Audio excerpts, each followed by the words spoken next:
And now it is my pleasure to welcome licensed Unity teacher Wendy Carr, who has been a licensed Unity teacher for the last 20 years. She has loads of experience. She has and is teaching many of us who are on the path to either licensed Unity teacher or to the ministry school of Unity. So welcome, Wendy, and thank you for being here this morning.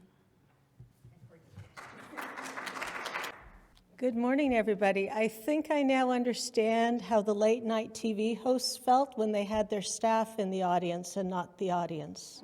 So blessings to everybody on staff who took the deep breath and said, yes, I will come and we will make service somehow. Okay, well, my talk, and I have to explain how I got there. Because a week ago, I was speaking at Unity of Mississauga, and I was scheduled to do part 2 of a Lenten series. And the first part, our booklet this year, is about fasting and feasting. So I had talked about the fasting part, and our booklet this year is about fasting and feasting. So I had talked about the fasting part, and I was all prepared to talk about the feasting part. And I had gotten this very nice slide of our co-founder, Charles Fillmore, talking about how Lent is a season of spiritual growth for a time for progressive unfoldment. And then I was going to move from that and talk about how, many of us had been taught that Lent was a time of giving up. And, once I got into Unity, that giving up chocolate every year just went out the window. But I was really excited about the possibility of taking on things. And so I had prepared my talk, and this urge kept coming back to me that I needed to do something different. And I couldn't quite figure out what it was until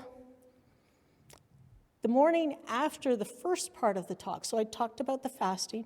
Box came a letter from Reverend Patricia Bass, the interim chief executive officer of Unity Worldwide Ministries.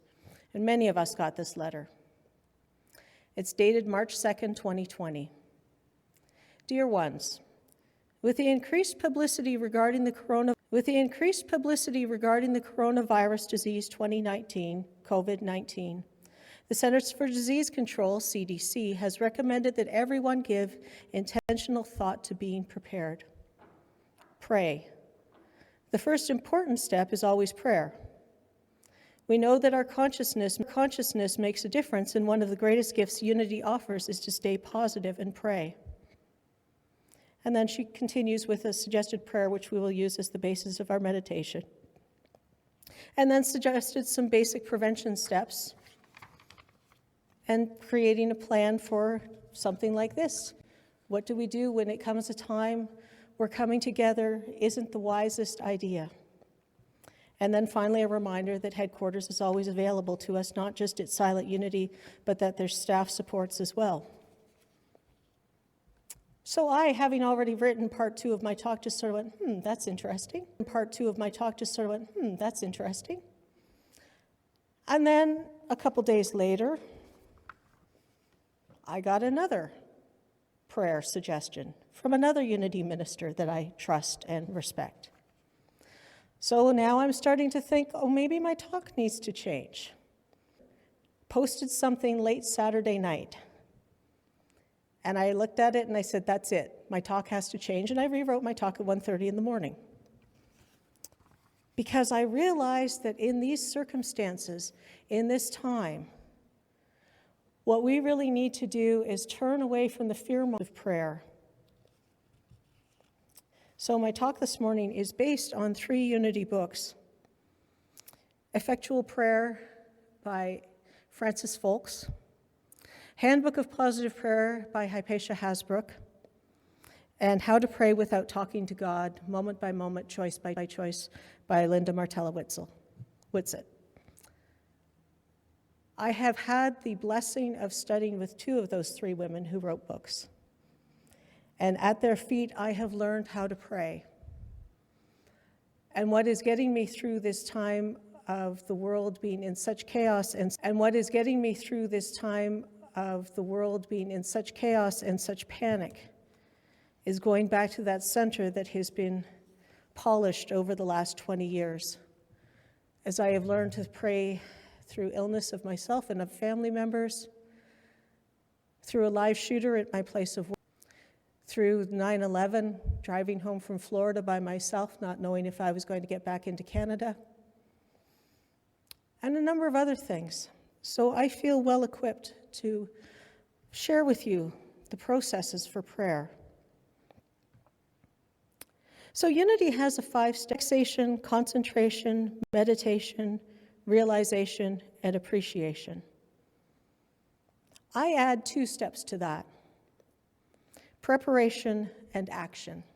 And if anyone's interested, there is a handout available that I can get for you, and perhaps we can put it on the website for you, and perhaps we can put it on the website. Preparation. I create space in my day every day. Non-spiritual people, coaches, both athletic and life coaches, tell us of the importance of having something done on a basis to get our brains to understand how important it is. I find or create a space apart where I will be undisturbed. It may be that you have to give your pets some kind of a treat at a certain time to tell them to leave you alone for 15 minutes. I minimize distractions. My BFFs know that I do my prayer time at a certain time, and they know better than to call me unless it's to tell me my house is on fire, my car has been stolen, or that they need me to take them to the hospital. I take care of my physical needs first. Believe it or not, if your body is itchy, or it's thirsty, or it's hungry, finding that space of prayer becomes a bit more challenging. And remember, we are both human and spiritual. So if we're only focusing on the spiritual, of course the human is going to feel left out and do something to make us pay attention. Step 2 is relaxation. Sorry, step 1 is relaxation. It's step 2 if you're doing 7 steps. I take the time. I surrender to the greater good. I let go of the outcome. I was taught, and I have since proven for myself, that I get much better results if I let go of, I want a red Ferrari with all the bells and whistles, and instead say, I want transportation that is perfect for me today. I have learned that if I say, I would like employment where I am appreciated and where I am well remunerated, works a lot better than being very specific. But that's my experience. Perhaps some of you have had better results with being specific.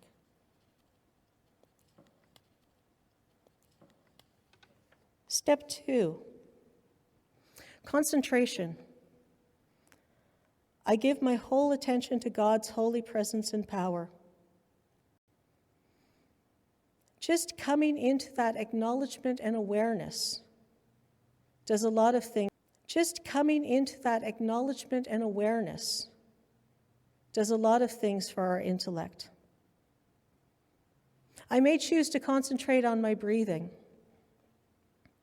And with that, I may choose to use a single word or simple affirmation to help me concentrate. One of my favorites, whether it's peace or joy or health or wholeness or whatever. When I first came into Unity, I was really keen on making complex affirmations that would cover every possible situation. And I quickly learned that that was really hard to take into meditation or prayer and keep. In this time of silence, I feel the presence and peace of God. Step 3 is meditation. This is where we move into God's presence. This is the time that you let go of yourself, your small self, your human self, that you let go of yourself, your small self, your human self. But you take your attention and your affirmation with you, and you focus on God within, without, and everywhere present. And you be still, and you wait. Probably the hardest one. Because darn it all, I want answers and I want them now. I want patience and I want it immediately. And in that consciousness, I trust, knowing that Spirit knows what is best for those with whom I pray. And as I move into realization, which is step 4, I am lifted up into an abiding consciousness of my Christ self. I let God speak to me and I listen. This is the time to be silent. This is the time to be silent. This is the time to open yourself. And I invite you to be aware that it may not be in words. My experience is that my answers come in images and feelings. I remember at a time in my praying about getting employment, and every time I prayed, a certain shade of blue came to mind. And I just kind of thought, okay, that's not quite one of the 12 powers, but it's pretty. I can work with that. And I had been invited to come and interview for a position, and I walked in, and the front of the office was that shade of blue. Because I was quite confident that, having been showed that color of blue, that was going to be my job, and it was for 3 years. Sometimes it's a feeling. Sometimes I'll have an interaction with someone, and it will remind me of a feeling I had during my prayer time, and I'll go, oh, I need to pay attention during my prayer time, and I'll go, oh, I need to pay attention. I have had incidents where I've had a brief conversation with a total stranger, never to be seen again, that has been an answer to prayer. And it's about being aware, about being alive and alert to what is going on around you, and being aware of the messages within yourself, whether it's your body telling you that you need to pay attention to it and go get it some chicken soup and get it now, or that you need to rest, or that you need to go exercise for a little while, whatever it is, that we need to be listening. 5 is thanksgiving or appreciation.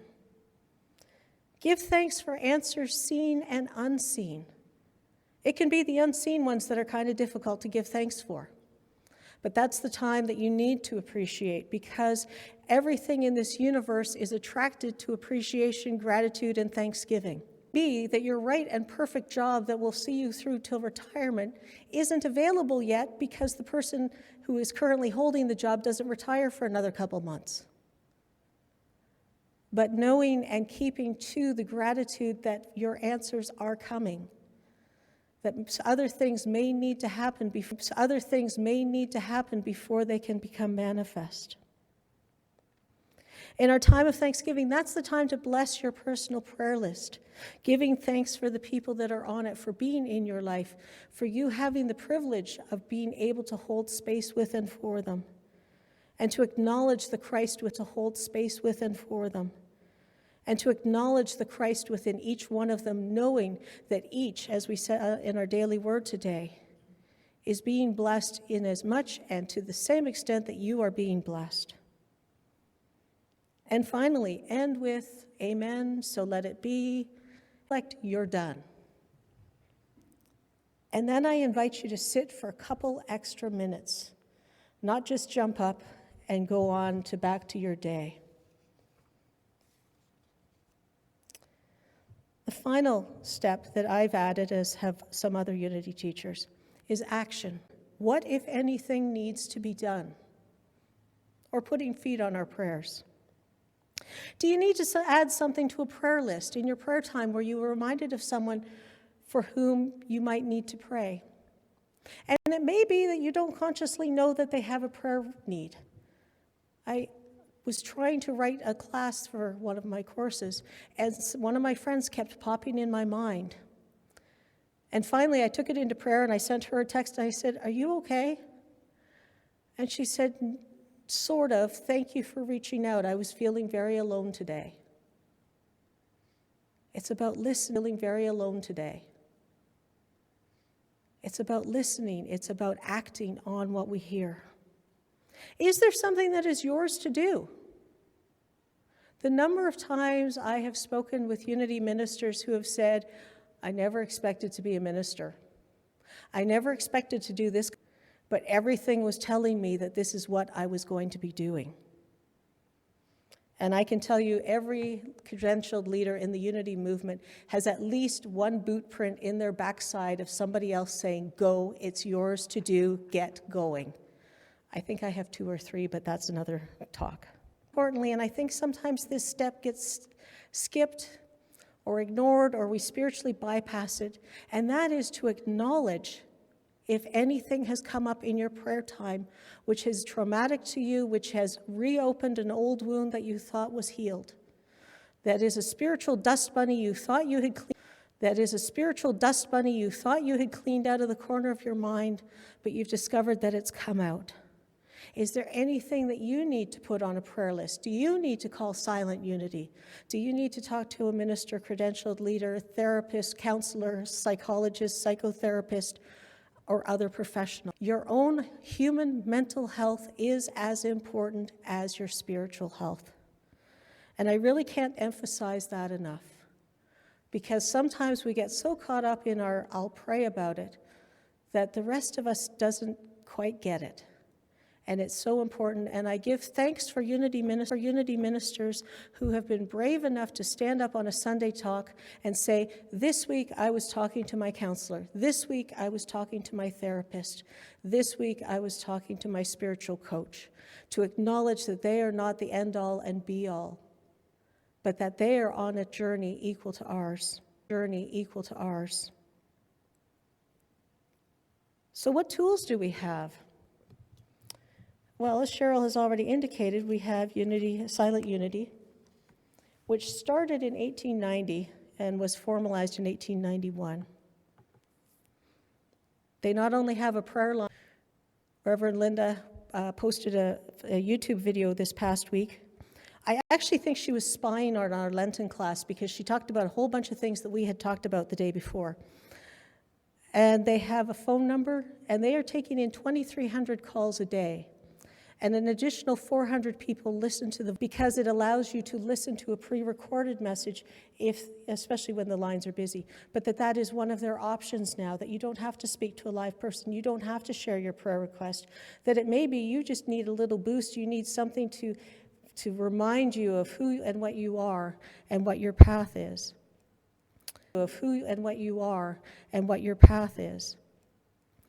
One of the things on my phone is the You Pray app, which has a place where you can send in a prayer request and request whether or not you want an email back from Silent Unity. It has pre-recorded meditations that you can listen to. And I'm really pleased that they have them in a number of different lengths. When I was working, I would listen to the meditations, and at the time, I was at conference, and I spoke to somebody who was one of the leaders at Silent Unity, and she said, how do you like our new prayers? And I said, well, could you make one 3 minutes with my headphones on, and nobody will bother me for 3 minutes? 5 minutes is a bit of a push. And they do now have 3-minute and 5-minute meditations. And relatively new to the movement, and I'm excited about this, is unityprayervigil.org, people who are holding space in the Unity Village Prayer Chapel, in the space under the cupola, where they have been holding prayer in that room since 1989 for 24/7. So I have no idea how many days or months or years that is, but it's an exciting opportunity for us to experience. That same place, that same space. And it really proves the idea that there is no time or space in our ministry and in our prayers. So in these times, I invite us all to love and wisdom. I contribute to the well-being of all. As we who are on a spiritual path choose to increase our prayers, increase our mindfulness, and not give in to the fear-mongering, that we not only lift ourselves up, and in doing so lift up our own immunity, but that we also lift everyone else in this country, in this world, on this planet, together. And peace and wholeness will come to pass. And so it is.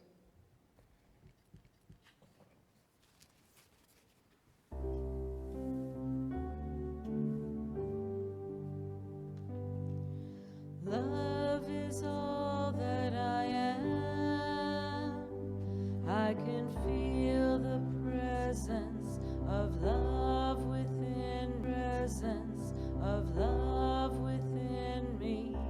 Love is all that I am. I can feel the presence of love within me. Love is all I am. I can feel the presence of health within me. Health is all that I am. I can feel the presence of health within me. Health is all I am.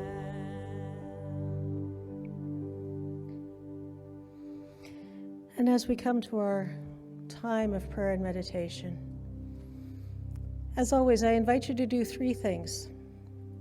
It's the earth or a chair or a couch or a cushion, that within it is the divine wisdom of support, and it knows how to hold you. And you can just allow your body to relax a little bit, maybe give your shoulders a little shake, and just allow yourself to find a place of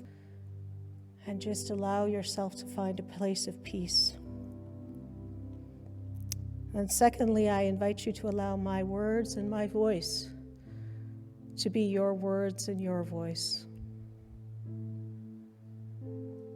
And finally, I invite you to find that space within yourself where you feel most connected, where you feel most aware of that part of you that is the Christ in expression, that is God in expression, that is oneness in expression. Just taking a few.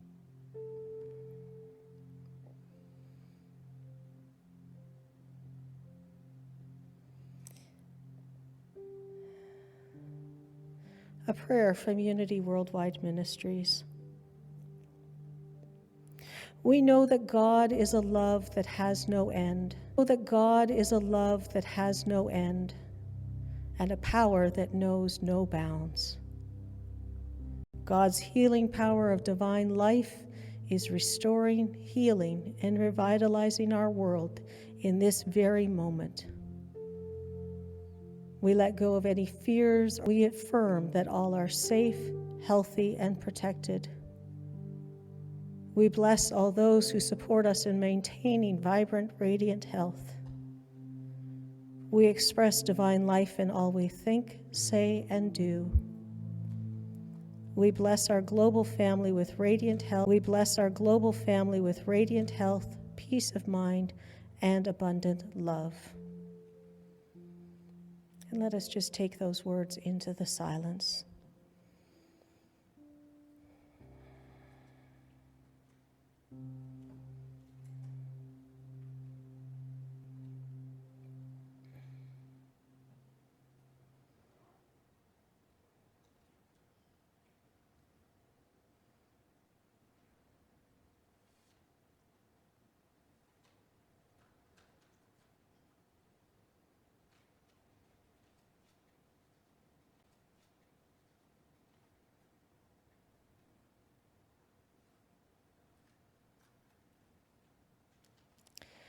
And in this consciousness,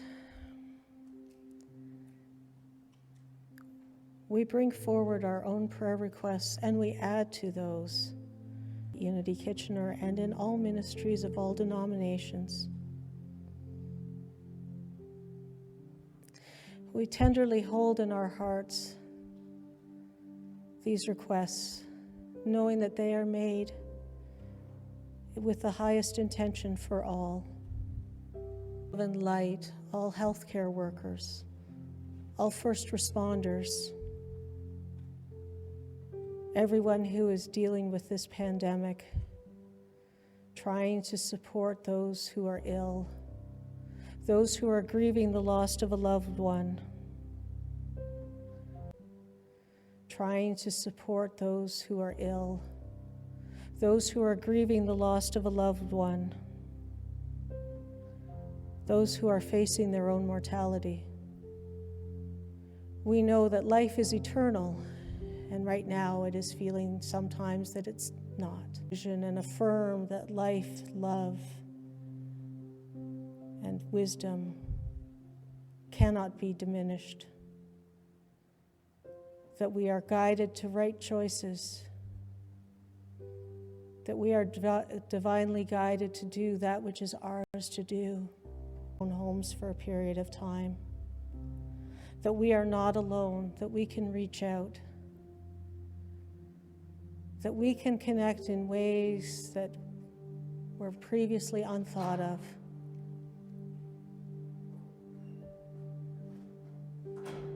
And in this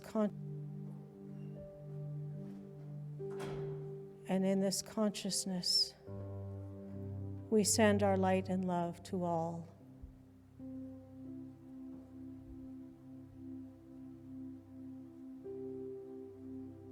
And we are so grateful that we have the technology that we can come together, that we can align with each other, that we can share with each other. And for this time and for this opportunity, we are so grateful.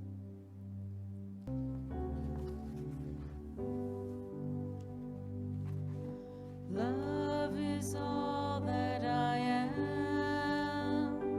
I can feel the presence of love within me. Love is all that I love is all that I am. I can feel the presence of love within me. Love is all I am. Health is all that I is all that I am. I can feel the presence of health within me. Health is all that I am. I can feel the presence of health. Health is all I am.